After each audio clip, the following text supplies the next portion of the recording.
The lie nice guys tell themselves. Greetings, young gods. Family. So, my brothers specifically, when we are seeking validation from our partner, oh, if I'm good, she'll love me.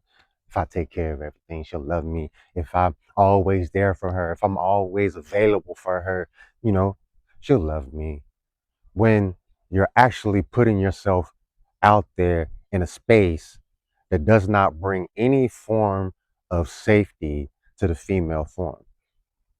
If you are easily swayed, if you are at her beck and call, you're essentially her servant because you're available 24 hours for anything she needs. You're right there. You got it right then before she even asks.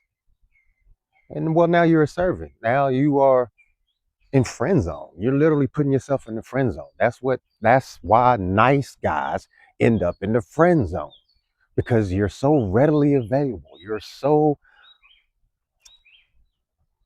You are always on call. You're literally her servant because that's the only type of being that's going to be on call like that is a servant, right? Like everybody else got something going on. If you're getting paid to do it, so of course you're gonna do it. You're gonna be right there because this is my job. This is what I do. You know what I'm saying? I'm getting paid to do that. Let me go ahead and do that. But as her mate, as the man of her life, the leader of the house, as the being that is making the final call or should be making the final call because you are the one who is leading the household. And this is not a sexist thing. This is just nature. This is what it is. You know, a lot of us have gotten caught up in the equality thing and think that just because we are being in that position of equality because we are creating together, someone still has to make the final call. Someone has to make the final call. It's just what it is because you're not always going to agree. You're not always going to be able to find the middle ground on things. Someone's compromising. And the nice guys are usually the ones compromising because you're nice. You're not kind. You're nice. And that's what nice people do. Nice people compromise themselves. They will put themselves to the side and allow what other people need to become first. People pleasing. And if you are people pleasing towards your woman, then you are in the friend zone. Even if you're married, it doesn't matter. The fact of the matter is this: if you are always available, then what do you have going on? What are you doing in your life if you are always at her beck and call? If you have already thought up everything before she could even get to it and already worked on it, what else are you doing in your life? If she is your number one focus and if she is your everything, what about everything else? What about the life that she wants? What about the lifestyle that she wants? What about the protection that she needs? What about the decision making, being able to lean on you to be the rock? What about all that? Because if you're at her beck and call, then you can't be her rock. You can be the person that listens to her. You can be the person that she reflects off of, but you are no longer the decision maker. And she's out talking to her male friends, getting their opinion above yours. Her uh, work husband. The fuck? Work husband? You better keep your ass at work then. If you got a work husband, you better take that motherfucker and go live with him. What do you mean? Work husband. I am your husband morning, noon, and night. I don't care if you're at work. I don't care if you're in another country. I don't care if you are on another world in another universe. You're mine. And you come to me because I am the rock, because I am not disturbed or deterred from what I am doing because you are seeking my attention, because you want me to do something for you. No, I'm not playing that game. And gentlemen, you have to understand that it's not necessarily a game, but it is a testing of your boundaries.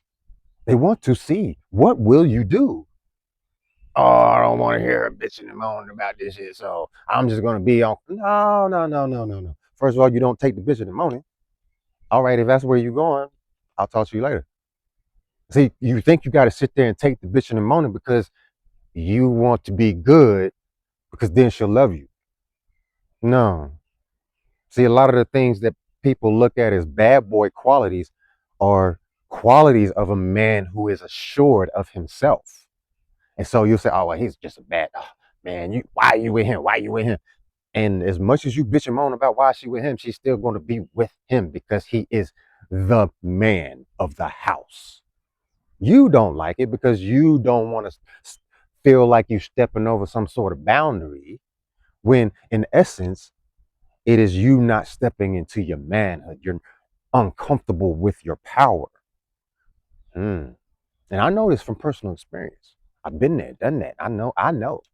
So I'm telling you from experience. We're afraid of our power because we have seen others abuse their power.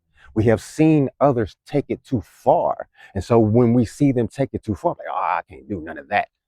The none of that is the error part. Because some of what they did was right. Some of what they did was correct. And that's why the women continue to stay because of the part that they did correct. That's why they go back to them because of the part that they did correct. So we have to be able to filter out the noise and realize, okay, well, they took it too far and we're not taking it far enough by being a nice guy because we want to be nice. Fuck being nice. Do you ever think that the king of the jungle is nice when things are out of order? No, he places them back in order, puts things back the way that they should be without any concern about what anyone has to say about it. Because who cares what they have to say about it? Are you going to be here to take it? No, you're not. And I wouldn't let you to do it anyway. So I'm doing this and I'm doing this, and this is what we're doing. This doesn't mean that I am running over my woman and making demands of her that do not fit our collective dream that we have come together to discuss. Because there are times that the masculine has to take control. We have talked about what we want to do, and this is what we're going to do. We as a couple have come to the agreement that we're going to elevate and we're going to go here, here, and there. Okay, I got the vision. I see it. So I'm going to execute the vision that we have, and I need your support to make it happen. So I'm going to go make it happen. If I'm sitting back waiting for her to do the same things that I'm doing because we're equal, well, what the fuck are we actually doing? That's not going to get us where we're trying to go. It's going to be a bunch of heave ho back and forth and a bunch of arguing, a bunch of bitching and moaning, and we're not going to actually get anything brought to fruition in a solid form. It's just going to be confusion and chaos. But when the man can actually step in and not be of the quality of, oh, well, I have to be good. No, you could be the villain.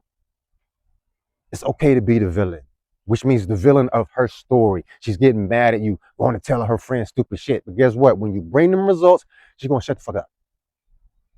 When you do what you said you're going to do, she'll shut the fuck up. When you are standing on your ground and you're making things happen, she'll shut the fuck up. And guess what? If she won't shut the fuck up, you may have picked the wrong one.